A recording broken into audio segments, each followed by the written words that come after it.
começando mais um podcast Catching Up. Eu sou o Mário e este é um Drops. Hoje vamos falar dos grandes lançamentos do verão, talvez.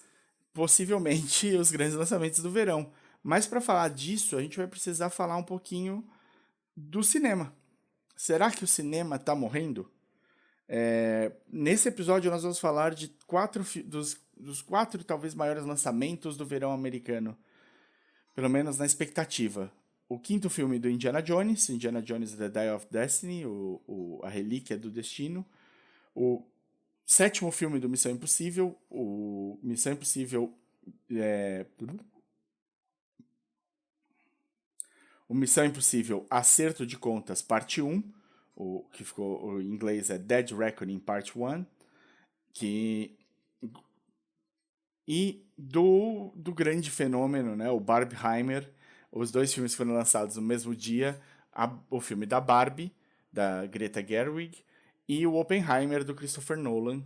Então, esses quatro filmes são os grandes lançamentos do verão do hemisfério norte, né? Pra gente aqui inverno, mas para eles verão, e a época que os maiores filmes, os campeões de bilheteria são lançados normalmente no cinema lá fora. Então, o que está acontecendo, né? O que pode se esperar?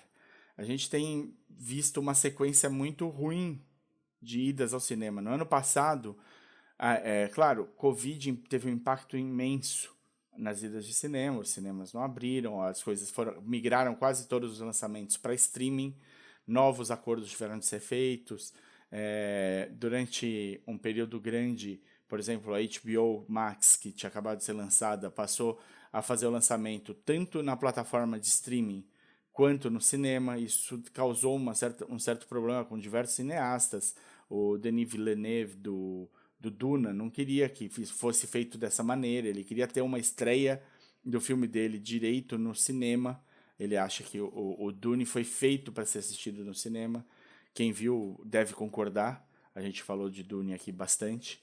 E vamos falar mais ainda, porque né, o Dune 2 estava previsto para sair esse ano. Não garanto que vá sair agora, dadas as situações, mas é provável que ainda saia esse ano, lá para o final do ano. Então, os lançamentos da Pixar foram todos para o Disney Plus. Você teve toda uma migração disso. Quando você volta a ter a possibilidade de ir para o cinema, tinha muito medo. Como é que as pessoas iriam ao cinema? Quem continuaria indo? Um espaço fechado, o uso de máscara ia ser pedido a todos, mas aí você vai comer a pipoca, você vai tomar um refrigerante, você tira a máscara e tá todo mundo sem máscara no começo do filme, e isso impacta na Covid como? Então isso tudo gerava um certo medo mesmo do cinema e como ele continuaria funcionando. Com a diminuição do impacto da Covid, com as pessoas ficando menos doentes, com as vacinas, né, sendo aplicadas no mundo inteiro, a gente passa a ter um pouco de mais tranquilidade a voltar para o cinema, mas ainda assim se existia esse medo. E no ano passado esse medo foi meio que retirado, mostrou-se que seria possível que as pessoas voltariam a ir ao cinema com o Top Gun Maverick, né, o segundo filme do Top Gun, com Tom Cruise no papel principal. Mostrou que era possível. Então, muitos cineastas agradeceram ao Top Gun Maverick, muita gente da área de cinema agradeceu por mostrar que era possível que as pessoas voltariam ao cinema, e com isso você voltou a ter uma certa normalidade. Acontece que não ficou no ritmo que se esperava. Não chegou naquilo que se esperava. Só que os custos de produção continuam altíssimos para esse tipo de filme, especialmente os filmes de verão. E com os custos de produção alto, você precisa que muitas pessoas vão ao cinema. Você depende disso, né? E se elas não estão indo, como isso vai funcionar? Então você teve uma sequência da DC, por exemplo, e da Marvel também, de filmes que não foram bem de bilheteria. Você teve alguns filmes que foram muito bem, a gente falou aqui de alguns deles, como Guardiões da Galáxia, por exemplo. Foi razoavelmente bem, era o terceiro filme para fechar a trilogia, o filme estava muito bem falado, mas para DC, por exemplo, você teve a sequência de Adão Negro, Shazam 2 e o Flash, em que não se foi bem. Então você começou a ter uma certa dúvida de o que vai funcionar e o que não vai. Na Marvel você teve um acerto no começo do verão para a Sony, né, e para a Marvel junto, que é o Spider-Man Across the Spider-Verse, né, o segundo filme da série do Aranhaverso, o Homem-Aranha através do Aranhaverso. Foi bem de bilheteria, foi bem aceito e tudo mais. Mas os outros filmes de junho, ele saiu bem no comecinho de junho, os outros filmes de junho não foram tão bem. No nosso último podcast aqui, a gente falou um pouco dos filmes de junho, mas não falamos do último filme de junho. O Indiana Jones e a Relíquia do Destino, que é o quinto filme do Indiana Jones, provavelmente o último filme com o Harrison Ford à frente da franquia, né? O Indiana Jones deve estar se aposentando. E porque, né, o Harrison Ford já não é mais um menino, esse filme já era difícil dele sair, e ele é um cara que nasceu em 1942, então ele está chegando, já passou dos seus 80 anos, é um cara que já não tem mais a mesma condição de fazer o que ele fazia. O Indiana Jones e a Relíquia do Destino não foi bem de bilheteria, já foi um mau sinal. Eu vou falar um pouquinho, daqui a pouquinho, do filme em si, mas só para completar essa parte de bilheteria e tudo mais, a gente teve em seguida dele o Missão Impossível 7, né, o Dead Reckoning Parte 1, e nesse Missão Impossível tinha uma expectativa grande, né? Eles venderam muito bem o filme. É o penúltimo também da série de filmes, provavelmente com o Tom Cruise à frente. A tendência é que não se tenha mais filmes com o Tom Cruise à frente do Missão Impossível depois do próximo, que é a continuação direta desse que passou agora no cinema. E com isso seria um ótimo momento para você encher as salas de cinema. Só que muita gente vai falar que Missão Impossível talvez tenha errado a data de estreia, por competir diretamente com o evento Barbenheimer, né? Ele saiu uma semana antes do Barbenheimer e teve problemas, por exemplo, ele queria colocar em salas IMAX e teve uma discussão muito grande sobre o fato da maioria das salas IMAX, a maioria não, acho que todas nos Estados Unidos, tomadas por Oppenheimer a partir do lançamento do Oppenheimer. Isso diminui também a capacidade de obtenção, porque as salas com IMAX podem cobrar um pouco mais caro. E então, se você não tem essa sala, você não pode cobrar um pouco mais caro, você vai fazer dentro do limite do que as salas que você consegue ali. Mas o evento Barbenheimer mostrou que se você tiver o material certo, você consegue levar as pessoas ao cinema, né? O Barbie deve chegar agora no final de semana que eu tô gravando, final de semana do dia 5, 6 de agosto, deve chegar a marca de 1 bilhão de dólares em bilheteria. E Oppenheimer, que certamente não tem o mesmo apelo, que não era esperado que chegasse nem perto disso, deve passar agora até o meio de agosto pelo menos a marca de meio bilhão, né? Já passou de 400 milhões no mundo inteiro, deve passar de meio bilhão tranquilamente. Os dois fazendo muito dinheiro, né? Muito acima do que foi gasto para fazer os dois filmes. O que isso quer dizer? Não dá para saber ainda, né?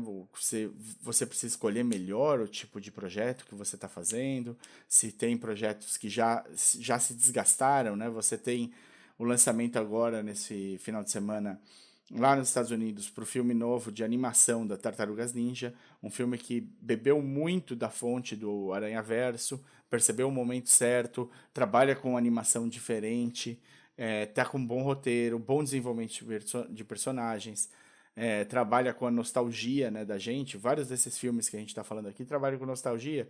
Você tem sequências de séries, de coisas que começaram há décadas atrás, como Indiana Jones, o Missão Impossível também, que começou lá na década de 90. E você tem filmes sobre brinquedos, né? A Barbie também tem um quê de nostalgia. O Tartarugas Ninja, que começou com quadrinhos e migrou para animação e virou um monte de brinquedo e teve tudo isso daí. Também trabalha com a nostalgia dentro disso daí. Então você tem uma série de filmes que teriam um chamariz, mas, por exemplo, Tartarugas Ninja já não foi bem de início e a expectativa é que não melhore. E tá frustrando ali na bilheteria. E a próxima estreia grande que vai ter é o Besouro Azul, que é um personagem que não é tão querido e famoso da DC e que vai e que também não traz nenhum super astro de cinema que garanta que todo mundo vá à bilheteria. Parece que é um casting muito bom, parece que é muito bem feito, tá bem trabalhado. Os trailers todos do Besouro Azul você consegue acompanhar e ver que tem um trabalho bom ali feito, mas já teve já teve um certo envolvimento em algumas coisas externas com alguns dos atores que não foi bom, né? Já tiveram algumas notícias que saíram que não são boas, não atraem público para o filme, e tá vindo na esteira de 3 fracassos de bilheteria consecutivos da DC. E se ele fosse o primeiro filme da DC, como foi, por exemplo, o Homem de Ferro, de certa maneira com a Marvel, ele não era o primeiro filme da Marvel Studios, mas é um personagem que, assim, ninguém era o mais querido do coração, e que pegava um astro que estava num momento que não era o ideal para ele, né, na carreira, mas que era um cara que era conhecido. E casou muito bem, trouxe o perfil do próprio astro para o personagem e isso ajudou muito a vender. De repente, o Besouro Azul poderia ser essa situação para descer, mas ele vem com um histórico super negativo. Então, o que vai acontecer com o cinema? Quais são os próximos passos? E aí eu estou falando isso de um ponto em que a gente está já dentro há mais de um mês de uma greve dos roteiristas, uma nova greve dos roteiristas. Quem lembra, quem acompanhou a greve dos roteiristas de 2007, sabe o quanto isso impactou nas produções, né? Que tentaram continuar ali com os roteiros como é que elas tinham e tal, e desandou e foi uma coisa horrível de se assistir. A maioria das séries tiveram a pior temporada delas durante esse ano. Foi uma época fraquíssima de roteiros, atrapalhou todo o andamento de diversas séries. Tem séries que morreram por causa desse ano, dessa temporada da greve, durante a greve dos roteiristas, que não vai com o roteiro que está pronto. Você não pode refazer, você não pode mudar o caminho, você vai trabalhar com aquilo ali do jeito que está. E roteiros ficaram fraquíssimos, fraquíssimos. Então você tem uma situação difícil já com a greve de roteiristas, que estão pedindo melhores salários, que estão pedindo participação, especialmente do que você tem de residual, né, de pessoas que assistem depois do lançamento as séries e filmes que são feitos para streaming, né, para as plataformas de streaming, e que eles não recebem direito porque a transparência é nula dessas plataformas. Eles não passam para ninguém quantas pessoas estão assistindo, por quê e tal, e por isso o pagamento pode ser feito de maneiras diferentes desses residuais. Cada pessoa envolvida na produção ganha ainda uma parcelinha pequena, muito, muito pequena, do que é assistido durante o tempo. Então, se as pessoas estão descobrindo uma série meses depois, ela vira uma série cult que pega no tranco ali, é, esse, esses residuais vão entrando para todo mundo que participou.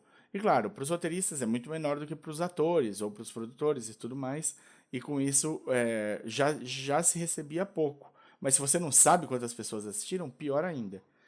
Além disso, para os roteiristas você tem o andamento da inteligência artificial, que possibilitou você começar a ter roteiros feitos de maneira através da inteligência artificial, precisar menos de alguém para escrever, talvez alguém para revisar, alguém para mudar aqui e ali, mas de repente é possível você começar a vislumbrar um futuro em que o escritor não vai ser tão necessário. E só que essa inteligência artificial, ela não está criando nada. Ela está se aproveitando de tudo que tem criado já. Ela vai comendo pedaços de todos os lugares para fazer o texto dela. Então, muitas vezes, ela está se apropriando do trabalho do próprio roteirista. Né? Que ali atrás o trabalho dele foi exposto na internet, está aberto para todo mundo ver. A inteligência artificial vai pegar trechos desse trabalho, ou o jeito, ou o estilo da escrita do trabalho, para fazer um novo texto em cima. E eles estão se preocupando já de antemão, porque já é visto que isso pode ser feito. E, claro, ainda não estamos num ponto em que isso pode ser feito de maneira incrível, mas é possível. E, em paralelo, pouco tempo depois começou a greve dos atores, do sindicato dos atores, onde você descobriu, por exemplo, que 87%, se eu não me engano, dos atores não fazem o mínimo anual para terem acesso ao plano de saúde do sindicato. Né? O mínimo de dinheiro anual que o ator precisa fazer é 26 mil dólares, acho, no ano, para ter acesso a esse plano de saúde. E eles não fazem. Você vai pegar 87% das caras não faz esse mínimo. E você vê, às vezes, o cara participando em 4, 5 séries que você assiste, e ele participa de um episódio aqui, um episódio ali de outra série, outro episódio aqui, você fala, nossa, esse cara tá indo super bem. E ele não tá. Ele não consegue nem ter o plano de saúde. Aí também entra a inteligência artificial, porque você já tem os estúdios e as plataformas de streaming colocando que eles vão fazer, tem liberação no termo de acerto ali, no contrato do ator, eles são liberados para fazer uma captura completa de imagem do ator, para esse ator poder ser recriado em 3D. Então, se você assistiu a última temporada de Black Mirror, o primeiro episódio da última temporada fala um pouco sobre isso. E dentro de uma plataforma de streaming, né? Black Mirror tá no Netflix. Eles zoam a própria plataforma dentro desse episódio e zoam já essa situação da inteligência artificial. De poder recriar o ator da maneira que eles quiserem dentro de uma série. A princípio, a maioria desses atores vai ser usado para ser extra, para passar no fundo de um filme, de tá na rua, tá no café, que o personagem principal. Mas com o tempo, vai saber o que vai ser possível. Né? A tecnologia está avançando muito rápido nesse quesito e já tem previsão de que em pouquíssimo tempo vai ser possível ter um ator inteiramente digitalizado ali. Então, qual que é o futuro do cinema? Qual é o futuro das séries? O que a gente pode esperar? A gente já sabe que, por exemplo, para bilheteria e vai ter um impacto muito grande essas greves, porque vários dos filmes que estavam previstos para o final desse ano e para o primeiro semestre do ano que vem já estão postergando suas datas de lançamento. Porque você precisa, às vezes, na pós-produção desses filmes, você percebe que está faltando uma cena que faça uma ligação de uma cena com a outra, ou uma cena não ficou do jeito que precisava para a história. E aí você precisa reescrever essa cena e reatuar nesse filme. E trazer os atores de volta depois que a cena está reescrita e fazer para poder fazer esses encaixes. E você não tem como com a greve acontecendo. Não tem liberação para isso. A greve, né, não vai ter como você fazer isso. Então, já vai ter um impacto certo no cinema e nas suas séries favoritas a partir de agora. Então você vai sentir isso de novo. Já é garantido. Quem passou por 2007 lembra bem da greve dos roteiristas, vai sentir isso de novo. A gente não deve ter os lançamentos na época que a gente teria. Então, o outono do Hemisfério Norte, que é muito forte de lançamentos, retorno das suas séries favoritas, deve não acontecer da maneira como a gente previa, se acontecer. Talvez algumas séries prefiram ainda postergar mais o lançamento delas para poder tá resolvido nesse pedaço. Só que os estúdios e as plataformas de streaming parecem não estar querendo dar o braço a torcer em muitas dessas coisas. Então pode demorar muito mais do que a gente imagina. Então o cinema já não vem bem, já não teve o retorno esperado nesse ano, em 2023, na maioria das grandes produções. Tendo essa parada, não sei, vamos ver. A gente vai ter de acompanhar. Mas vamos falar dos filmes, né? Vamos falar um pouquinho de cada um desses filmes do verãozão americano aí, para a gente poder, pelo menos, dar espaço para o que aconteceu. Para os filmes que ainda estão em cartaz, para caso você esteja em dúvida se vale ou não ver e o que ver, a gente vai ajudar aqui um pouquinho. E claro, se formos entrar em spoilers em algum deles, eu vou colocar aqui nosso anúncio de spoilers. Você vai ter uma musiquinha, vai dar tempo de você pausar e não precisa ficar preocupado, né? Volta a ouvir o podcast só quando você já tiver assistido. Então vamos lá. O primeiro filme que saiu dessa leva de grandes lançamentos da temporada foi o Indiana Jones e a Relíquia do Destino, Hitler made mistakes, and with this, I will correct them all. You stole it. Then you stole it. And then I stole it. It's called capitalism. O quinto filme do Indiana Jones, vindo aí de um quarto filme que não foi tão bem, que a gente não sabia como é que ia ser, né? Esse filme ele foi muito falado nos trailers e tudo mais. Você viu que a Phoebe Waller-Bridge ia ter um espaço muito grande no filme. A Phoebe é a escritora, criadora e atriz principal do Fleabag e também a criadora, por exemplo, do Killing Eve, né? A série que também foi super bem falada e que é muito boa, muito bem feita. Ela também participou dos textos do último 007, então ela não... Ela já estava, depois de Fleabag, né, ela começou a ser muito procurada para ajudar em textos.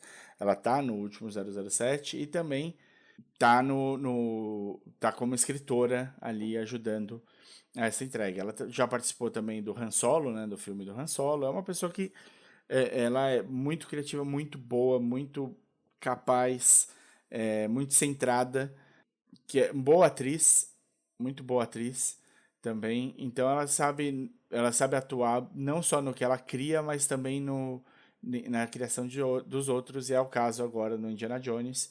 Ela é o segundo nome do filme, junto do Harrison Ford. Provavelmente, né, como a gente falou, é o último filme do Indiana Jones, pelo menos com o Harrison Ford à frente.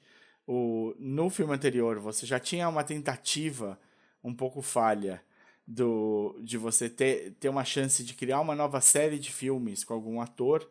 Eles tinham trazido o Shia LaBeouf para fazer o filho do Indiana Jones e não colou tão bem, não foi bem. Então talvez a ideia seja prospectar uma série nova de filmes em cima da Helena, a personagem da Phoebe Waller-Bridge. Além dela e do Harrison Ford, você tem o Antônio Bandeiras num papel divertido. Você tem o Toby Jones num papel que eles te convencem, eles me convenceram ali que seria um personagem que eu já teria visto nos outros filmes, um amigo antigo do Indiana Jones. Você tem a volta do John Rhys Davies, que é esse sim um amigo querido do Indiana Jones de outros filmes. Você tem principalmente aí para fechar o Mads Mikkelsen fazendo o vilão principal do filme. E o Mads, ele deve estar super acostumado a fazer vilões nessa altura, né? Aparentemente, para Hollywood, o Mads Mikkelsen, ele é o vilão ideal ali. Ele fez o Hannibal Lecter na série, ele fez o Grindelwald nos filmes dos Animais Fantásticos, né? Depois da saída do Johnny Depp. Ele fez o vilão do Doutor Estranho, o primeiro filme, o Caecilius. E na Dinamarca, não. Na Dinamarca ele é visto como um herói, ou um cara normal. Ele tem aí o filme Druk, né, que a gente falou aqui bastante no podcast também, é um filme excelente. Quando ele volta pro país natal dele, ele é um cara, ele não é um vilão. E ele tá, claro, né, no Rogue One, por exemplo, ele é um cara que é meio que um herói, né, de certa maneira, dentro do espaço Star Wars. Mas, bom, ele é um cara que está acostumado a fazer vilões, e ele vai muito bem fazendo vilões também, diga-se de passagem.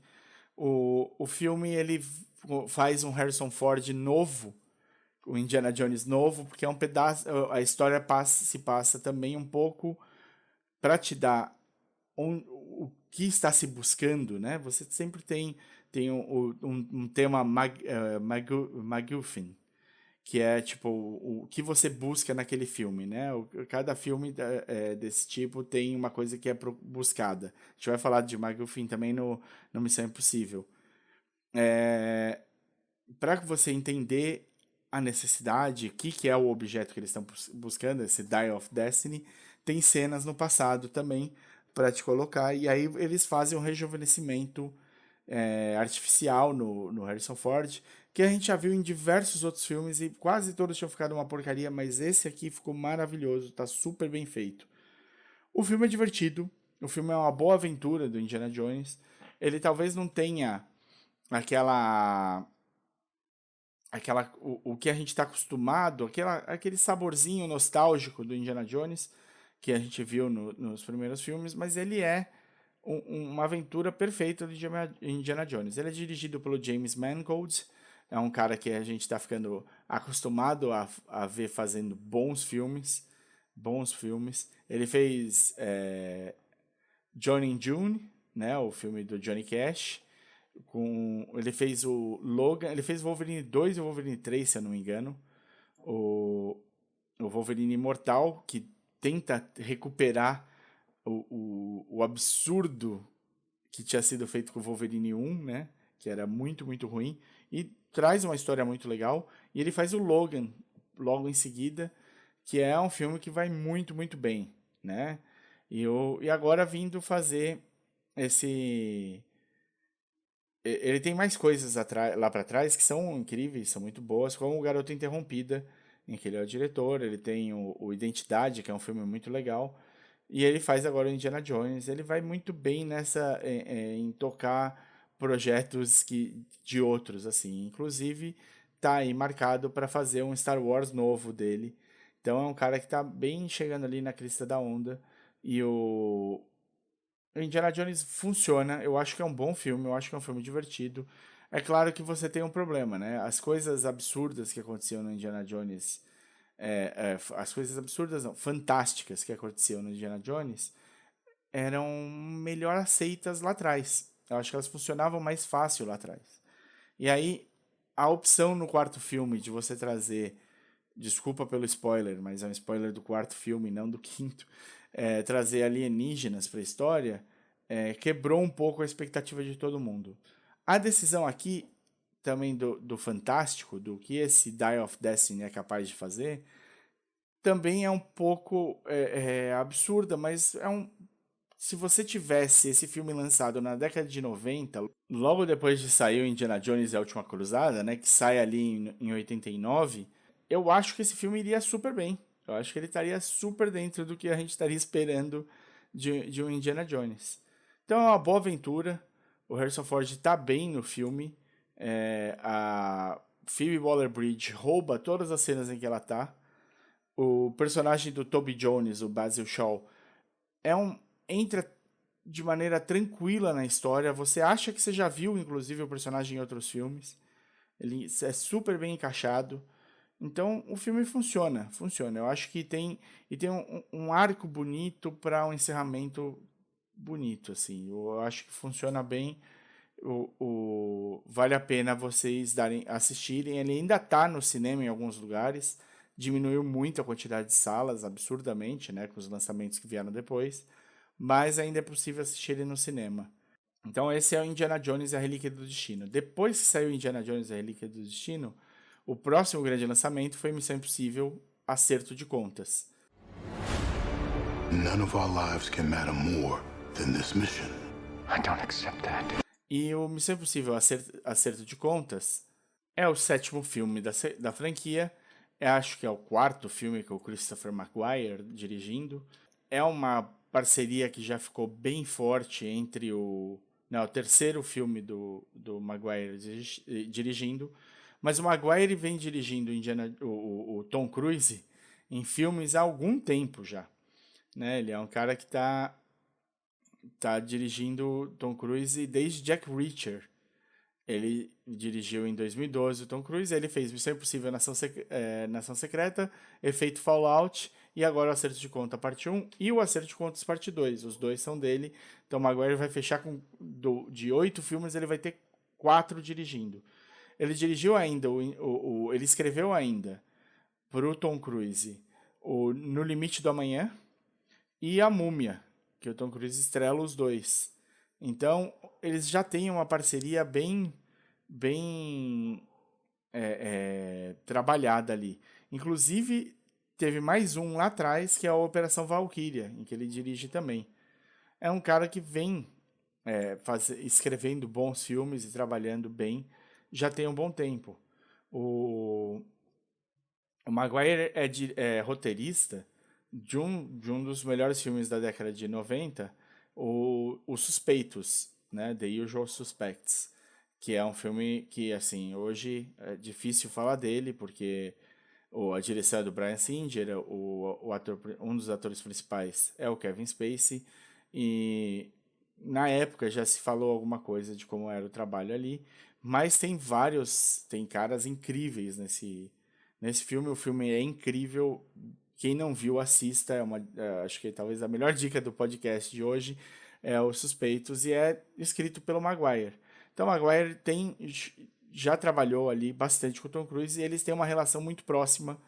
Eles resolveram, então, o que eles poderiam fazer para os próximos filmes do Missão Impossível. Missão Impossível, que a gente falou já aqui bastante, tem episódio especial do último lançamento do filme, em que a gente fala de todos os filmes do Missão Impossível, mas é uma série de filmes que vem de uma série de TV. E quem gostava da série de TV, quando foi virar uma série de filmes, já ficou animado com essa ideia e não podia esperar por um filme melhor do que o primeiro filme do Missão Impossível.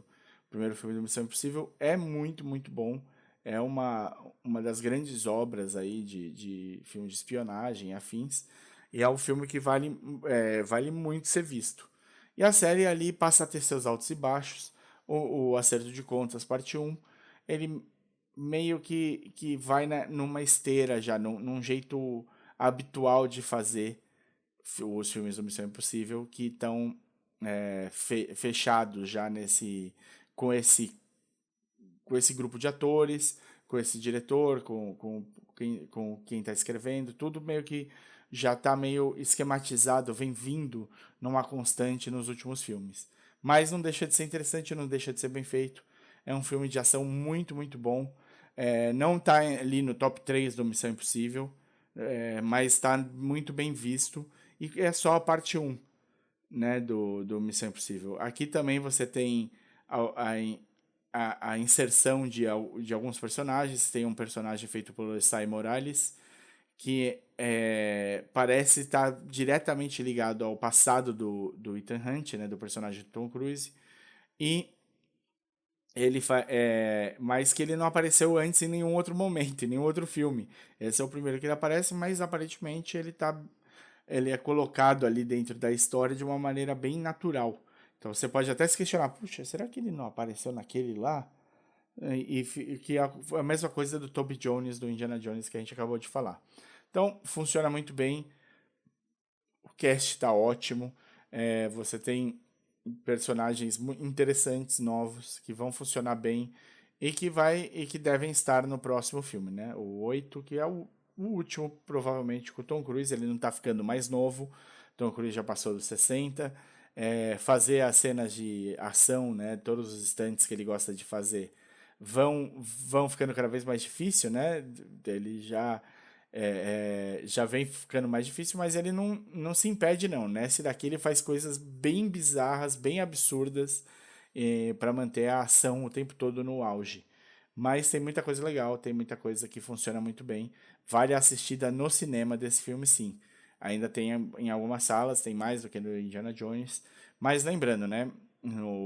As grandes redes de cinema todas largaram a maioria dos filmes que eles tinham para passar os dois próximos que a gente vai falar aqui, que é Barbie e Oppenheimer. Então, vamos começar com Barbie.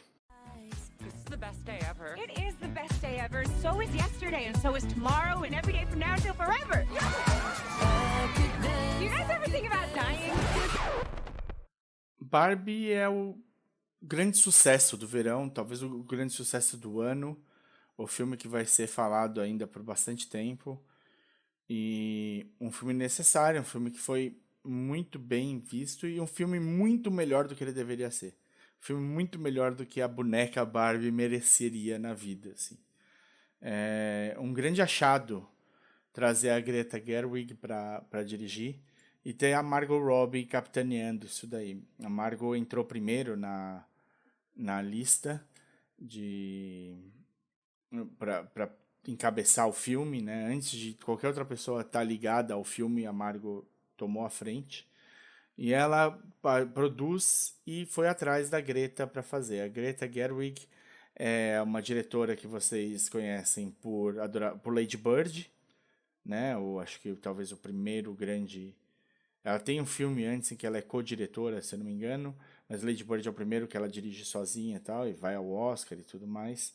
Aí ela faz Adoráveis Mulheres, né? Um filme que também acho que chegou aí para Oscar, que é uma adaptação de Little Woman, que também já teve outras adaptações, que trouxe Emma Watson, a Florence Pugh, a Saoirse Ronan, o Timothée Chalamet, a Laura Dern, Bob Odenkirk, que era um belíssimo, o Louis Garrel,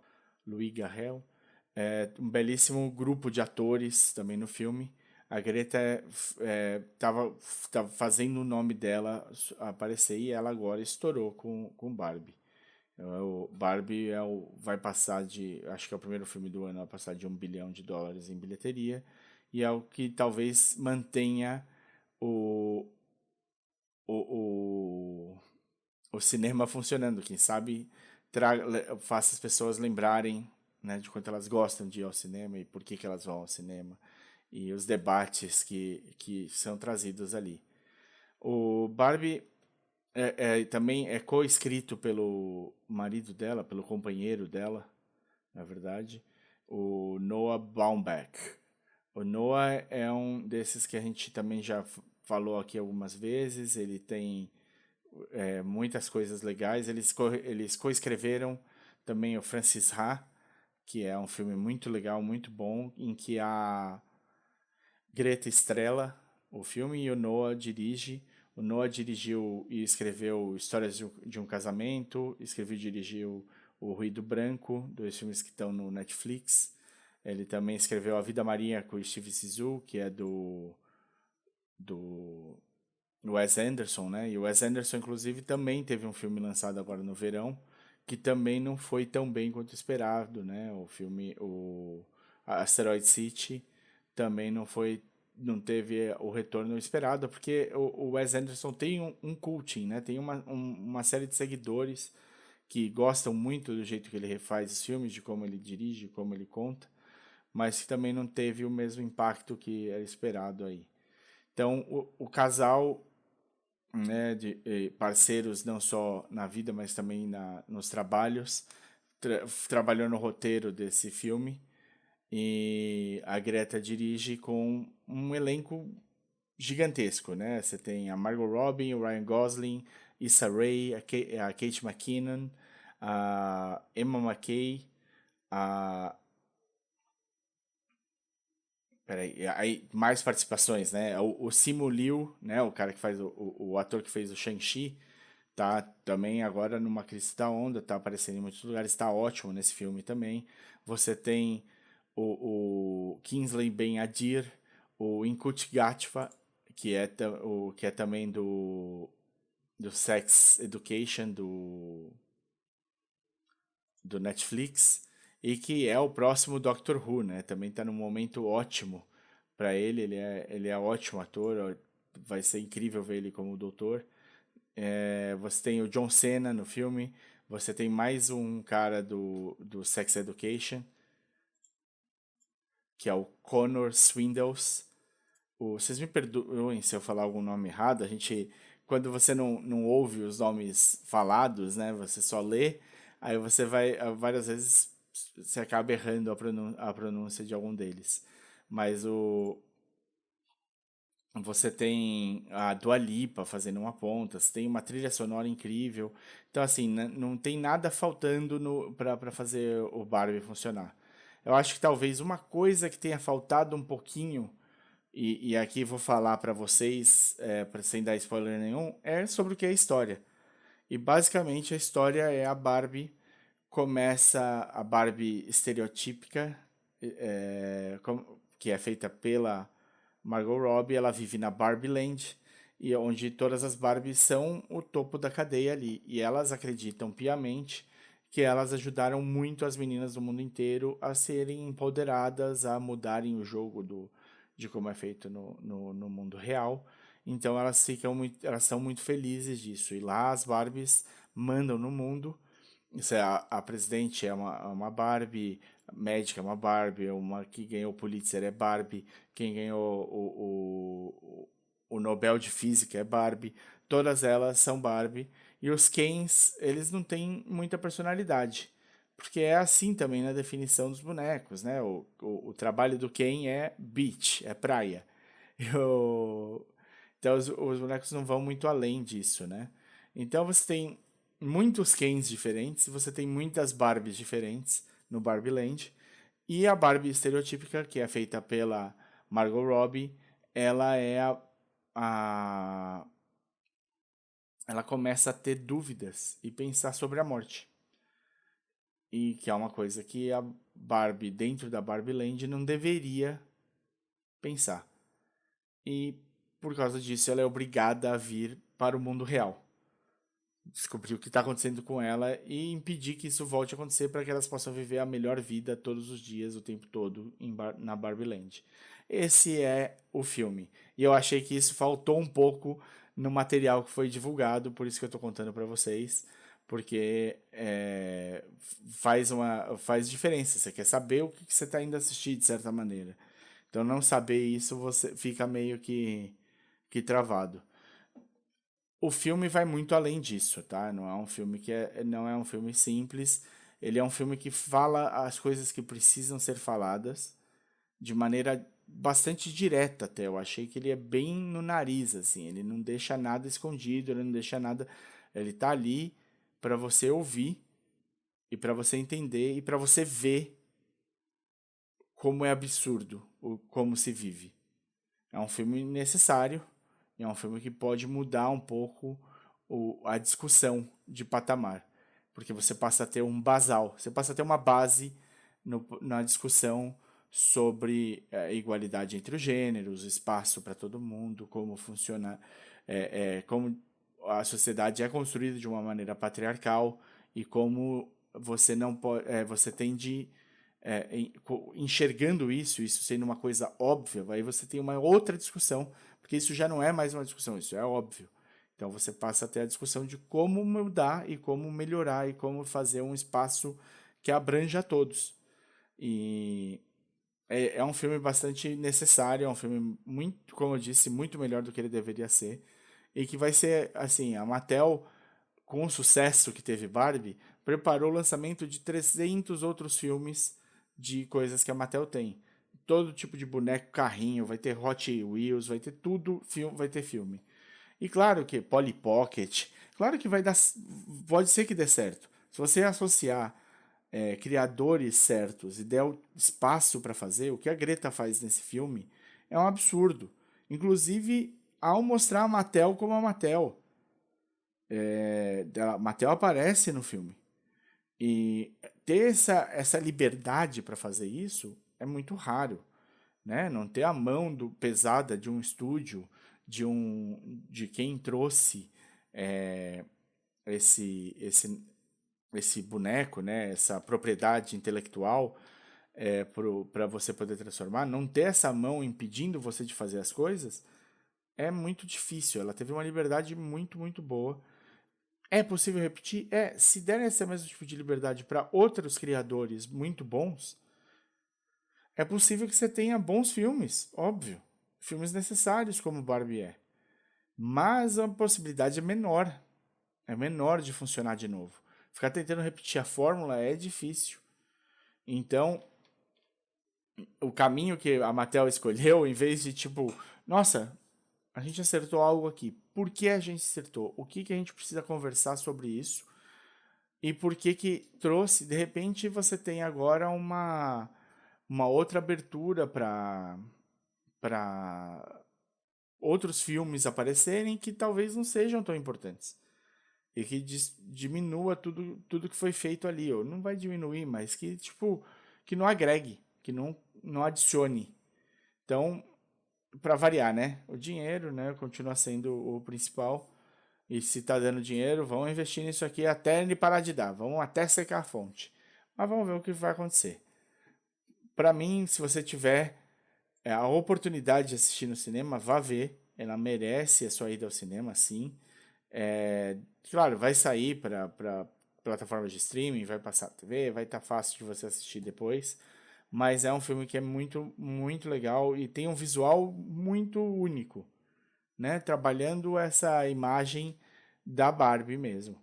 É um filme que não começa fácil, não engrena tão rápido, mas que já te põe direto no visual e no estilo de história que ele quer te contar. Então, relaxa, senta e se entrega ao filme que ele vai te conduzir para lugares muito legais e muito importantes. Então foi a Barbie, que vai ter sala de cinema ainda aí durante todo esse mês de agosto aí. Eu duvido que Barbie saia completamente do cinema, então dá para você ir assistir no cinema. E para fechar, o outro lado do Barbieheimer, vamos falar então do Oppenheimer.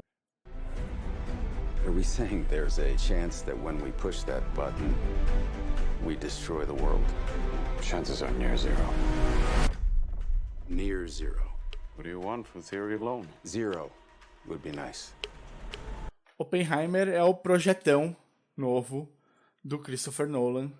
Um filme que, como quase todas as coisas que o Christopher Nolan faz, veio meio que do nada, né? Não teve uma... Quando você soube, já estava sendo filmado, já estava para sair. As produções do Nolan começam bastante de surpresa, de supetão, até para os próprios atores. Cillian Murphy, que é o personagem principal do Oppenheimer, não sabia que o Christopher Nolan estava escrevendo um filme, outro, apesar de eles terem trabalhado juntos por 20 anos já.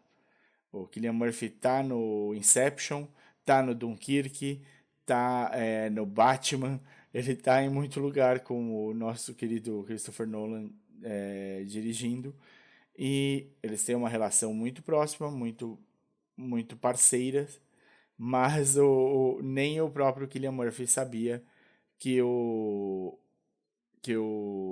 Nolan estava escrevendo Oppenheimer, até ele receber uma ligação convidando ele para ser o ator principal do Oppenheimer, para ele ser o Oppenheimer. E Oppenheimer é um filme também com um cast, né? A gente falou agora de Barbie, um cast maravilhoso, gigantesco. E todos muito, muito bem, né? Os principais, o Cillian Murphy fazendo o Oppenheimer, a Emily Blunt fazendo a segunda esposa do Oppenheimer, o Matt Damon fazendo um general, o General Groves, o Robert Downey Jr. fazendo o Levi Strauss. E aí você tem uma série de outros caras que aparecem em diversos papéis, às vezes meio pequenos, às vezes grandes, caras muito bons, super bem encaixados, e que você já viu em vários outros lugares, inclusive em produções do próprio Nolan. Então,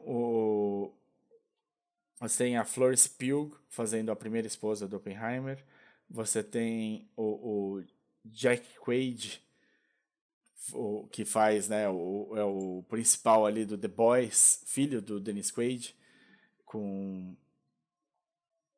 um papel também que é engraçado. Ele, durante um bom tempo no filme, ele não aparece, quase nunca aparece em foco.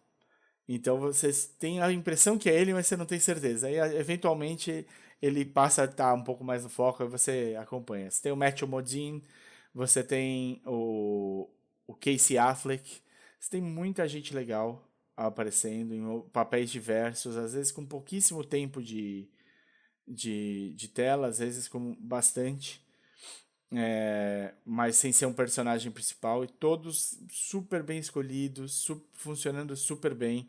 Gary Oldman aparece também, acho que por pouquíssimo tempo ali, 5 minutos, sei lá, menos de 5 minutos no filme, e também tá super, super bem.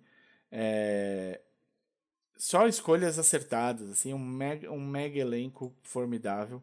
O filme é inteiro filmado em IMAX, então se você tiver a oportunidade de assistir ele em IMAX, vale a pena.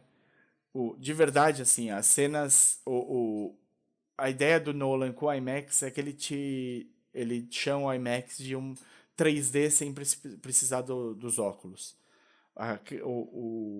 a câmera é tão grande, a tela é tão grande, o som é tão grande, é tão forte, que você é transportado para o que a tela está te passando. Você está dentro, você se sente parte ali. Então, isso é um dos motivos. O outro motivo de usar IMAX é porque ele quer te colocar dentro do Oppenheimer. Você é o Oppenheimer, de certa maneira, no filme. Assim, a sua visão é através dele. Uma coisa que foi muito falado sobre o filme durante esse tempo todo é que o roteiro foi escrito em primeira pessoa, que é uma coisa extremamente rara. Então, pelo roteiro ter sido escrito em primeira pessoa é porque você vai caminhar nos sapatos do Oppenheimer, e é isso, e tem um motivo para isso. Ele quer que você se questione as mesmas questões que passaram pelo Oppenheimer. Para quem não sabe, o Oppenheimer é o físico que estava à frente do projeto Manhattan, que criou a bomba atômica. É um americano de Nova York, apesar do nome talvez te fazer questionar, né? Porque nessa época, durante a Segunda Guerra Mundial, muitos dos físicos brilhantes e mentes brilhantes que estavam na Alemanha foram levados para outros países, principalmente para os Estados Unidos, fugindo da guerra e ajudando ali do jeito que eles podiam a guerra do outro lado. E o Oppenheimer talvez para algumas pessoas fosse talvez alemão, alguma coisa assim, alguém da Europa, mas não, ele era americano. E ele encabeça o grupo de cientistas, de físicos que vão criar a bomba atômica, já imaginando que eles estavam saindo atrás, né, para criar. Eles já imaginavam que a bomba atômica seria criada, que tinham físicos incríveis que estavam na Europa e estavam sob o controle dos alemães e que iriam chegar no mesmo que eles chegaram e que provavelmente estavam partindo 1 ano ou até 2 anos antes deles para a criação dessa bomba atômica. Então eles precisavam correr atrás disso. Então, um deles, diversos são físicos, diversos desses físicos ele encontra durante a carreira dele. Ele mora um bom tempo na Europa, ele vai estudar a nova física que era estudada na Europa. E esses físicos são grandes atores também, eles aparecem diversas vezes. Eu acho que eu esqueci de citar aqui que você tem o Kenneth Branagh fazendo o Niels Bohr, e você tem também um cara fazendo um físico americano, que é o Rami Malek, que vocês conhecerem como... que fez o Mr. Robot, fez o Fred Mercury no filme no Bohemian Rhapsody. Você tem um cara que está sendo trazido aí finalmente para bons papéis de novo, que é o Josh Hartnett, né? Que era um cara que era bonitão, era usado mais por isso em filmes do que por qualquer outra coisa, e que quando tinha a oportunidade ia muito bem na atuação. Josh fez ótimos filmes atuando, e nesse filme ele é uma pérola também, ele vai super, super bem. Então vale muito a pena vocês verem essas interpretações e acompanharem. Eu acho assim, talvez o Oppenheimer seja o grande filme para se assistir no cinema nessas férias aqui de inverno no Brasil. Ele seja o grande filme. Ele traz questões muito importantes. Ele mostra um pedaço da guerra que a gente conhece indiretamente, né? A não ser que a gente tenha aí tiveram diversos filmes sobre o Projeto Manhattan, tiveram diversos filmes sobre isso, mas sobre essa época, mas eu acho que nenhum entrou nessa peculiaridade, nessas questões da maneira certa, né? Então, o filme merece ser visto no cinema, e se você tiver a opção de ver ele no IMAX, eu acho que ele faz toda a diferença para pro filme, assim. Não só pela qualidade de imagem, de som, mas onde o IMAX é necessário nas explosões, é ali que você vai ter um impacto bem forte e, claro, né, para você realmente se sentir dentro dos sapatos aí do Oppenheimer. Bom, então Oppenheimer vai acompanhar essa história, todos os envolvidos, e vai fazendo ao mesmo tempo um paralelo do que é a vida do Oppenheimer pós ele desenvolver o que ele foi chamado para desenvolver, a bomba atômica. Então ele é levado a uma situação bem difícil em que ele vai passar por uma série de entrevistas ali do FBI, porque ele pode estar associado aos comunistas. E depois da guerra acabar, o principal inimigo dos Estados Unidos vira a União Soviética, viram os comunistas. E aí você tem esse... Será que ele está associado? Será que o que representa a vida do cara, o posicionamento político, onde ele se encaixa? Então, é uma parte pesada também, é bem difícil. E também é onde muitos dos atores brilham bem, assim. Então você vai ter esse paralelo. O filme é contado na visão do Oppenheimer o tempo todo em que ele está colorido, e toda vez que ele vai para preto e branco é a visão de algum dos personagens, desses que são especialmente dos principais ali, né, no andamento. Então vale muito a pena, vão assistir.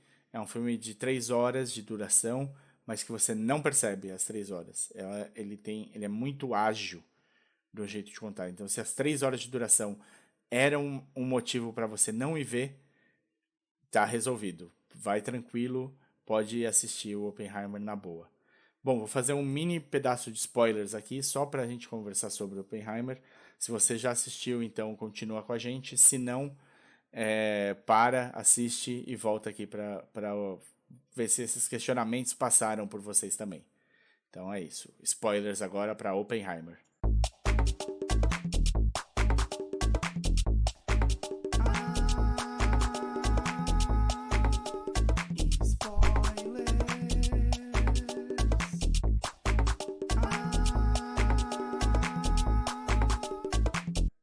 Bom, para você que assistiu, que filmaço, né? É um filme, talvez o melhor filme do ano até aqui, e uma das melhores estreias para um filme com a classificação etária dele nos Estados Unidos, como ficou, que é com 17 ou mais, né? 16 para você ter, acho que com 16 você tem de ir com os pais, 17 ou mais para você poder ir.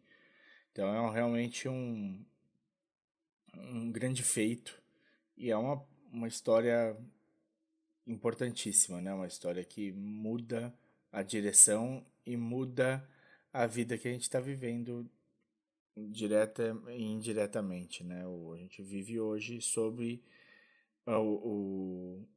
a nuvem, né, da existência das armas atômicas, né, das bombas atômicas. Então você tem um cenário em que ficou travado qualquer tipo de guerra, qualquer situação entre duas forças que tenham a bomba atômica. Então, se você tem diretamente alguém com que você tem um debate, rixas, e esse outro país começa a desenvolver a bomba atômica, você precisa desenvolver a bomba atômica, porque você precisa ter uma igualdade de condições para que ela não possa ser usada de jeito nenhum.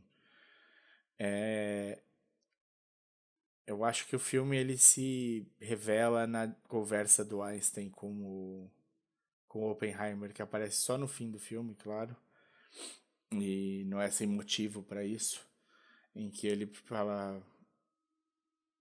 falam sobre, bom, então você descobriu que não existe o efeito em cascata, né, que poderia destruir o mundo inteiro quando você lançasse a bomba atômica, né? Tinha essa possibilidade. Não era zero, era próxima de zero, de que ela não iria acontecer, mas como ela era próxima de zero e não era zero, então a possibilidade existia. Então, poderia existir um efeito em cascata que acabasse com o mundo, com a primeira bomba atômica que você levasse. Ela era uma possibilidade matemática, vamos dizer assim. E o Oppenheimer responde que será que a gente não acabou com o mundo? Né? Ou será que realmente o efeito em cascata não aconteceu, só que de uma outra maneira? Não que a bomba atômica tenha acabado com o mundo, mas o mundo nunca mais foi o mesmo depois de você ter usado a bomba atômica. Você nunca mais vai ter o mesmo mundo. Então, eu acho que essa é a grande pergunta, né? Como a gente continua vivendo num mundo em que tantos países e existam tantas bombas atômicas assim à disposição e que as guerras continuam acontecendo, né? A gente está vivendo num momento em que tem uma guerra entre um país que tem a maior quantidade de bombas atômicas do mundo invadindo um outro país e flertando o tempo todo com a possibilidade de bater de frente com as forças da OTAN, em que diversos países têm bomba atômica. E qualquer uma dessas, se por qualquer motivo isso puder acontecer, por exemplo, agora que foi desfeito o acordo dos grãos, né, que permitia que a Ucrânia levasse os grãos pro resto do mundo, e foi bombardeado os portos e tudo mais, a Ucrânia tinha recebido apoio da Turquia para que fossem escoltados os navios ucranianos através do Mar Negro. E com isso, agora, se por acaso, a Turquia faz parte da OTAN, se por acaso navios russos forem atacar os navios ucranianos, porque os russos falaram, qualquer navio que estiver passando pelo Mar Negro, vamos encarar como um navio carregando armas para ajudar a Ucrânia. E se eles resolverem atacar esse navio e eles estiverem sendo escoltados por navios turcos e alguma coisa acontecer com o navio turco, a Rússia acabou de entrar em combate com a OTAN e nós estamos vivendo com essa possibilidade. Vai acontecer? Acho pouquíssimo provável. Acho que nada disso vai acontecer. Ninguém tem interesse real nisso. Mas é um momento que a gente está bem perto dessa situação. Então isso tudo começa lá atrás, começa com Oppenheimer. Eu acho que é muito interessante essa conversa, sem dúvida. E é interessante você imaginar que o Oppenheimer encara a criação da bomba atômica como um jeito para acabar com todas as guerras. Ele tem uma visão teoricamente otimista. A bomba atômica existindo, acabaram as guerras. Você nunca mais vai poder ter uma guerra. Então esse é o fim das guerras.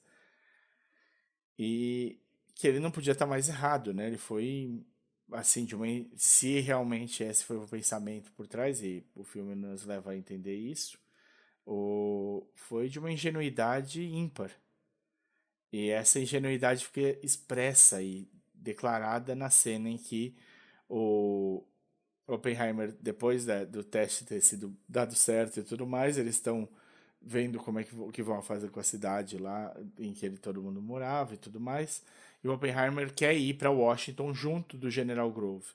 E aí ele fala pro General Grove, eu posso ir com você? E o General Grove fala, por quê? E ali ele percebe que o bebê que ele criou, está fora das mãos dele. Ele não tem mais nada a ver. Ele não tem mais nenhuma força para controlar absolutamente nada. Então, acho que ali fica meio que declarada essa ingenuidade dele. E ele vai para esses hearings, né? Essa pressão que o FBI estava fazendo para descobrir se ele tinha ligação com os comunistas ou não. Isso a gente, claro, percebe que é uma manipulação que foi muito bem preparada por trás do que estava acontecendo ali. E ele vai tentar... e ele meio que não se defende, ele é muito passivo o tempo todo. E eu fico me questionando se não... em que parte ele ser tão passivo, assim, faz parte da natureza dele achar que ele não precisa explicar certas coisas, ou que de acreditar que ele contando plenamente a verdade ali, se expondo abertamente, seria o suficiente para resolver a situação, enquanto eu me questiono se ele já ali não se sente tão culpado pelo que ele criou e pelas mortes que ele causou, que ele acha que seja justo, que ele passe por um crivo, por um levantamento desse tipo. Então eu fico nessa dúvida do que estava acontecendo ali para ele não se posicionar, para ele não se defender, para ele não ir para cima. E que cena maravilhosa a gente tem com a Kitty, né, com a Emily Blunt, quando ela vai falar nesses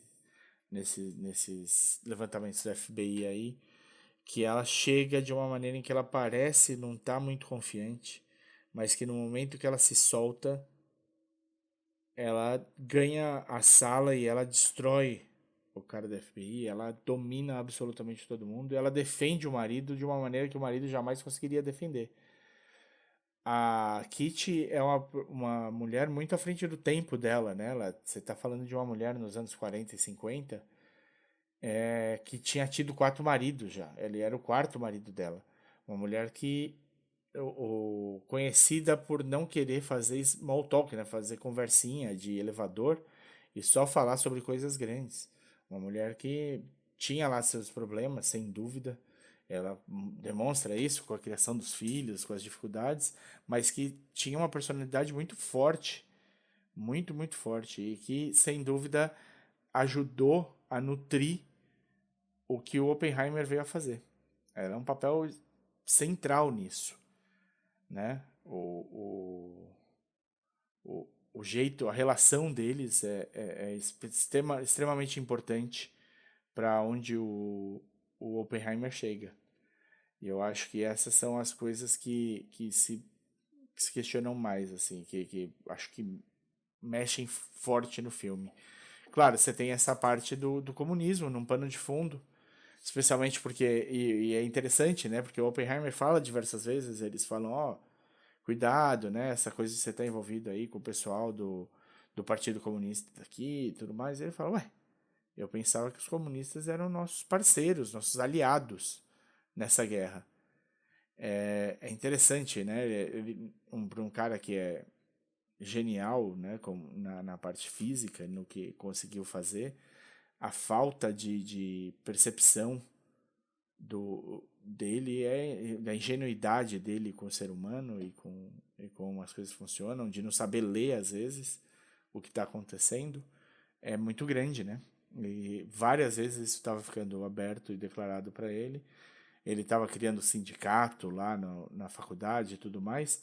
E o Josh Hartnett, né, falando para ele, Lawrence, falando para ele ali, tipo, cara, eu não posso te pôr no projeto que eu tô, e eu queria, você tinha de estar nesse projeto, eu não posso te pôr por causa do seu sindicato, por causa do que você está fazendo, com quem você está se aliando. Você conhece quem você está se aliando? E isso vem morder a bunda dele lá na frente.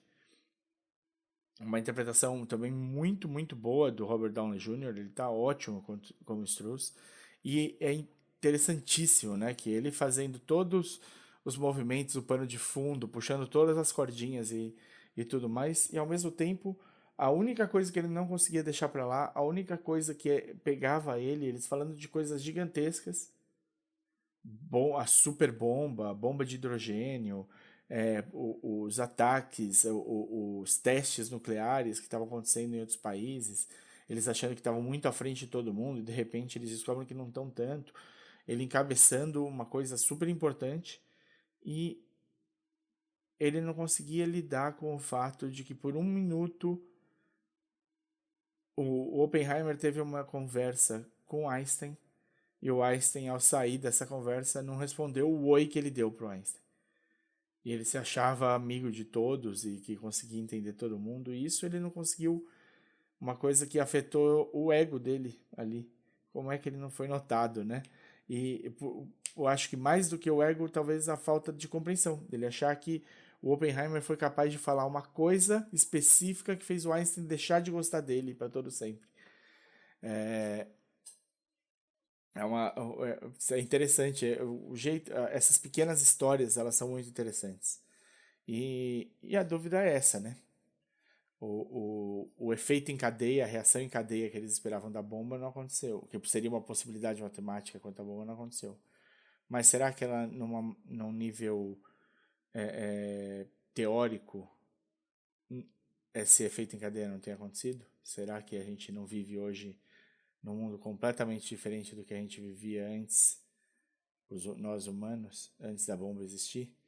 E com essa ameaça o tempo todo em cima da gente? Bom, digam aí o que vocês acharam, procura a gente nas redes sociais, a gente no Twitter e no Instagram a gente é @podcatchingup, no Facebook a gente é podcastcatchingup, se você quiser mandar um e-mail pra gente, a gente é podcastcatchingup@gmail.com. Procura a gente, fala com a gente também tá no YouTube, esses episódios vão direto também pro YouTube. Você pode falar com a gente lá. Se você quiser falar comigo direto, pessoalmente, eu estou no Twitter, eu sou @odesinformante. E se você quiser ver o que o Davi achou do Oppenheimer, ou da Barbie, ou do Indiana Jones, ou do Missão Impossível, todos os filmes que ele viu também, procure ele lá, ele é @dedonato. É isso, pessoal. Esse foi um Drops um pouquinho mais longo, a gente falou aqui de greve de roteirista, falou de futuro do cinema e falou dos 4 grandes estreias do cinema. A gente volta em breve, tem filmes novos saindo aí, Tartarugas Ninja já tá para sair, vamos ter também o Besouro Azul, entre outros bons filmes que vão ter aí pro final do ano. Enquanto tiver coisa saindo, enquanto tiver coisa pra gente conversar, a gente vai estar aqui postando para vocês e falando, tá bom? Então ficamos nessa aqui dessa vez, um Drops um pouquinho maior, mas por um bom motivo. Um abraço, até a próxima. 7, 6, 5, 4, 3, Truman needs to know what's next. 2, What's next? 1.